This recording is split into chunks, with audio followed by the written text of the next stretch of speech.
દાંત કાઢો એટલે દુનિયા બની જાય. બોલો હા કે ના? દુનિયાના 50% પ્રોબ્લેમ ખાલી હસો એટલે સોલ્વ થઈ જાય. આ દુનિયાની તાકાત છે સ્માઇલ, આ દુનિયાનો ઈલાજ છે સ્માઇલ. એમ કે બાપા જો હું તમને કહું, સમજાય? આવ્યા ને દાંત? હું તમને ઓળખતો, મને તમારી વસ્તુઓની ખબર, પણ જો હું તમારી સામું જોઈને આમ દાંત કાઢું ભાઈ બને આવે છે ને, એનો મતલબ એમ છે કે સ્માઇલની ભાષા નથી. Smile is universal language. તમે હસો એટલે સામેવાળા માણસને હસવું જ પડે. હું એવું કહેવા માંગુ, જેની હારે આપણા લોહીના સંબંધ નથી, જેની હારે આપણા લાગણીના સંબંધ નથી, એ માણસ આપણે આમ જો આમ ખુલીને દાંત કાઢીએ છીએ. જેની હારે આપણા લોહીના સંબંધ છે, લાગણીના સંબંધ છે, એવા વ્યક્તિની સામે આપણે ક્યારે હસ્યા ને એ આપણને યાદ નથી યાર. છેલ્લે આપણી માની સામે આપણે ખડખડાટ ક્યારે હસ્યા આપણને ખબર નથી. આપણા બાપની સામે આપણે ખડખડાટ ક્યારે હસ્યા આપણને યાદ નથી. અને આપણે કહીએ કે આપણે પરિવારમાં રહીએ છીએ. તમારી બેંક બેલેન્સ, તમારી બેલેન્સ શીટ, તમારા કરોડો રૂપિયામાં એને રસ નથી, એને ખાલી તમારી મુસ્કાનમાં રસ છે. કેમ કે તમે રાજી છો, તમે ખુશ છો, એ સામેવાળા માણસને ખબર કેમ પડે? જ્યારે તમારા ચહેરા પર મુસ્કાન આવે ત્યારે. આમ જો ખોટું ના લગાડતા, उस चेहरे पे मक्खी बैठने से भी इकरार करती है, गम और उदासियां जिस चेहरे का शृंगार करती है. हारी गेला, થાકી ગયેલા, મુંજાઈ ગયેલા મોઢા ઉપર માખે એનો બે દાંત કાઢો એટલે પ્રોબ્લેમ સોલ્વ થઈ જાય. બોલો હા કે ના? દાંત કાઢો એટલે પ્રશ્ન સોલ્વ થઈ જાય. દાંત કાઢો એટલે સમસ્યા પૂરી. બેઠેલા બધાને સમજાવવા માંગુ છું, જેની હારે બોલવાનો વ્યવહાર ન થયો હોય, બોલતા નહીં, બસ તમારું મન સાચું, પણ એકવાર એની આમ દાંત તો કાઢવાના છે. માણા વ્યવહાર ન કરતા, લાડવાનો બંધ રાખજો વ્યવહાર, કંકોત્રી નો આપતા, પણ એ માણા સામું મળે એટલે એકવાર દાંત કાઢવાના એની સામે. સ્માઇલ એ સોલ્યુશન છે. સાસુ વહુની સામે દિવસમાં એકવાર હસી લે ને, સાહેબ મકાનમાંથી ઘર ને ઘરમાંથી સ્વર્ગ થઈ જાય. આ થઈ જાય તો પરિવાર ટકવાની શરૂઆત થઈ જાય. આ દુનિયામાં બધાને પ્રોબ્લેમ છે, બધાને ટેન્શન છે, બધાને સમસ્યા છે, બધાને લોચો છે, બધાને મોટા મોટા યુદ્ધો ચાલે છે, પણ દરેક પ્રોબ્લેમનો રસ્તો છે. અને આ રસ્તો એને જ મળે છે જેનો ચહેરો હસતો છે. જે હસે છે ને સમસ્યાઓના સમાધાન મળે છે. બોલો હા કે ના? કેટલા લોકોને એવું લાગે છે કે મારે મારા જીવનમાં આ મોઢા ઉપર થોડી સ્માઇલ વધારવાની જરૂર છે. હા, નહીં થાય, વાર લાગશે. સમજાય? કેમ કે માણા એટલો સ્વાર્થી થઈ ગયો છે ભાઈ બંધ. બે જગ્યાએ દાંત કાઢે, બે જગ્યાએ. એક આપણી સામો કેમેરો આવે તો, બીજું બેનો આપણી સામો અરીસો આવે તો. આપણે બીજે જીવતા માણસને અમે દાંત કાઢત બંધ થઈ ગયા છીએ, અને એટલા માટે આર્ટિફિશિયલ થઈ ગયા છે. સાચા નથી ત્યારે તકલીફો થઈ રહી છે. બોલો હા કે ના?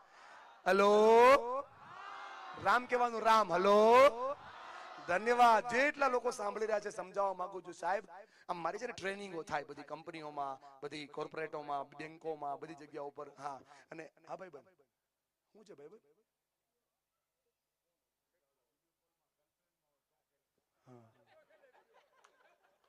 તો દાંત કાઢે એમ ને, પણ જો એમાં અરીસો જ છે. અને સાંભળ બીજું, એમાં કેમેરો છે. મને ખબર તારા જેવો માણસ મળે મને, એટલે મેં રાખ્યું જ છે. હા ભાઈબંધ, સમજો, સાંભળ મારી વાત. નવરો તો ના ના, એને બેહવા દો ભાઈ, તમે એમાં જ રહ્યા, એને ઉભો કર. કોક પડતો હોય ને ઉભો, એ પડતો હોય ને બે હાથ પકડવાનો, પગ નહીં. બહુ અઘરું છે ભાઈ, પણ સમજો મારી વાત. ભાઈબંધ ખોટું લગાડતા રહ્યો. નવરો હતો એટલે સ્પીકર નથી થઈ ગયો. નવરો હતો ને એટલે સ્પીકર નથી થઈ ગયો. 30% નો સ્લેબ ભરતો હતો આઈટીમાં. ગાડી લઈ જાય, ગાડી મૂકી જાય, પણ 7 વીઘામાં સીમિત થઈ ગયો તો બાપા. 7 વીઘામાં રહેવું નતું, 7 ખંડમાં જવું હતું ને, એટલે હાથમાં માઇક પકડ્યું છે. ખોટું નહીં કહું સાહેબ, મારી દવા છે ને આયુર્વેદિક હશે, નુકસાન જરાય નહીં કરે, ફાયદો તમારી તાસીર પ્રમાણે કરશે. વાપરો એટલે ફાયદો ચાલુ, વાપરો એટલે જીવન બદલવાનું ચાલુ. બોલો હા કે ના? તો હું એ સેલ્સમાં બેઠો હતો, અને મારું સેલ્સનું કામ હોય હું શીખવાડું, સોફ્ટ સ્કિલ, વાણી, વર્તન, વિચાર, વલણ, વ્યવહાર. ને દીકરીઓને શીખવાડ્યું કે આજે તમે જાઓ ને જ્વેલર્સમાં, બેનો ખબર બધું બતાવતી હોય ઘરેણા, અને શીખવાડ્યું કે બેન जितनी बड़ी स्माइल करोगे ना उतनी बड़ी सेल्स होगी, जितनी बड़ी स्माइल करोगे उतनी बड़ी सेल्स होगी. छोकरी पाछळથી ઊંચો હાથ કર્યો, સર. બોલે क्या? बोले सर आप बोल रहे हो स्माइल करो, स्माइल करो, स्माइल करो, लेकिन स्माइल आनी तो चाहिए ना. मैं कીધું કે હા બેન. बोल तेरा नाम क्या है? बोले खुशी. સમજાય ને, લોચો ન્યા છે. મેં કીધું નજદીક આવી જા. બોલે બોલો સર ક્યાં કરું? મેં કીધું બેટા ટ્રાય કર, બધી બહેનો મારી સામું જોવો, રોજ આ ટ્રાય કરજો. તમારી સામે તમને ગમતું ન હોય, ખાલી બહેનોથી શરૂ કરું છું, ભાઈઓ પણ ભાઈ અદબ છોડ દે ને ભાઈ બંધ, હાથ છોડ દે, હાથ છોડ દે. ભગવાન તારું ભલું કરે. વાર્તા સ્ટાર્ટ થી બંધ કરાવું છું ભાઈ બંધ. સમજો, ભગવાનની કૃપાથી, માતાજીના આશીર્વાદથી રોજ 2-2 હજાર, કાંઈ નહીં તો છે જ, હું તમને ખાલી વાત કરું છું. 2,000-2,500 માણસોને મળું છું અને ભગવાનની કૃપાથી હવે એવું થાય છે ભાઈ તમે બોલો એ તો મને સંભળાય, તમે ન બોલો ને એ મને સંભળાય. મારે નાનકડો ફેરફાર કરીએ. બોલો તૈયાર છો?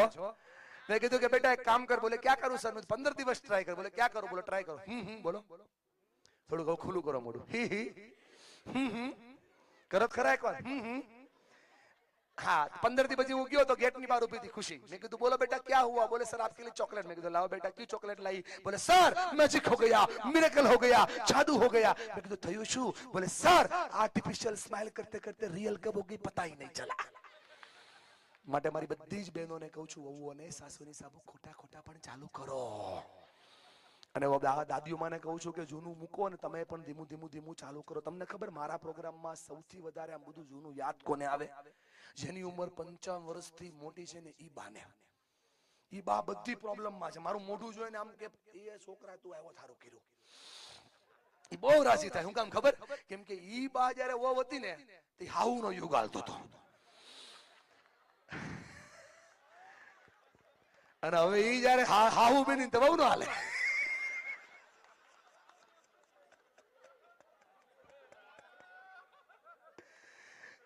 હેલો બોલો હા કે ના? તો આર્ટિફિશિયલ સ્માઇલ જો રિયલ થઈ જતી હોય તો સાચા સ્માઇલ કાઢવાથી પરિવારના ડખા સોલ્વ થાય. બોલો થાય કે ન થાય? કેટલા લોકોને લાગે છે કે દાંત કાઢવાથી પ્રશ્ન સોલ્વ થશે? બોલો મારે મારા પરિવારમાં દાંત કાઢવા છે. બોલો હા કે ના? મારે હસવું છે મારા પરિવારમાં. બોલો યસ ઓર નો? તો ઉપર હાથ કરવાનો ભાઈબંધ. હા એમ નવરો થઈને આમનામ આવ્યો છો? બોલો હા કે ના? જો સમજો મારી વાત દોસ્ત, આખી દુનિયાનો સાર છે ને એક શબ્દમાં બતાવવા જઈ રહ્યો છું. દુનિયા શું હશે ને ભાઈબંધ મને ખબર નથી. એક વાત કરું દોસ્ત, તમે તમારું કામ કરો ખાલી, સમજાય ને? તમારા જેવા વ્યક્તિ એવું બોલે સારું ન લાગે. હું વાત કરીશ અને મારે હું બોલવું એ તમે નક્કી કરશો. બસ તો તમે તમારું કામ કરો ને ભાઈ, સમજાય? ખોટું લગાડતા નહીં, સોરી, માફ કરજો.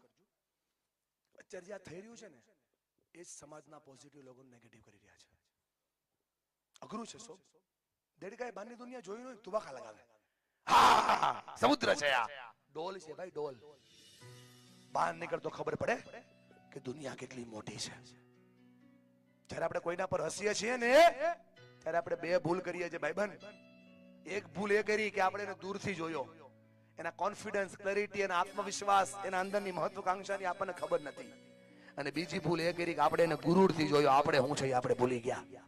કોકની નાનકડી અમથી કાચની બારી ભાળીને પથ્થરો ન ફેંકાય ભાઈ. આપણો આખો બંગલો કાચનો છે યાર. આ સમજાઈ જાય તોય પરિવાર ટકી જાય, આ સમજાઈ જાય તોય જીવન બચી જાય. અને એટલા માટે બેઠેલા બધા જ ભાઈબંધોને સમજાવવા માંગુ, થોડો બદલાવ કરવો પડશે દોસ્ત, થોડો ફેરફાર કરવો પડશે, થોડી સહનશીલતાને વધારવી પડશે, થોડો કોન્ફિડન્સ વધારવો પડશે અને થોડું ભાવનાત્મક જીવનને લાવવું પડશે તો કામ થશે ભાઈબંધ. સમજો મારી વાત. ના હસો ભાઈ, શીખવાડી રહ્યો તો હસો ના હસો. જે છો ને ત્યાંથી દુનિયા બને છે. સમજી શકશો ભાઈબંધ? દુનિયાને સાઈડ પર છોડી દો. આપણે બે ભાઈ વાત કરીએ છીએ, મારી વાતને સાંભળો. બહુ લડો છો, બહુ મહેનત કરો છો, બહુ તાકાત લગાવો છો કે હું સાચો છું ને જીવનમાં જીવી શકું એના માટે.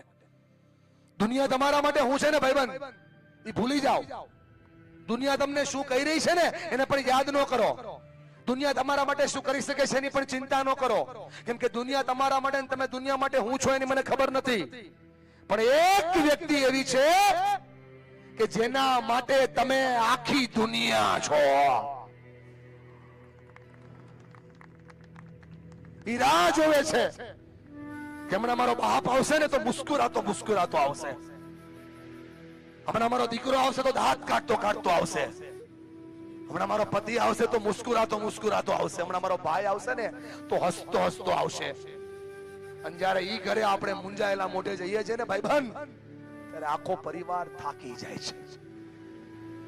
સાંભળ મારી વાત, ભરોસો રાખ મારા ઉપર ભાઈબંધ. આ દુનિયાના જેટલા પણ પ્રશ્નો છે એમાં દુનિયાને ફરક નહીં પડે દોસ્ત. તું કેવા ચહેરે ઘરે જાય છે તારા ઘરને બહુ ફરક પડશે. ઘરની બહાર એક વૃક્ષ વાવો અને વૃક્ષને નામ આપો ખુશીઓનું વૃક્ષ.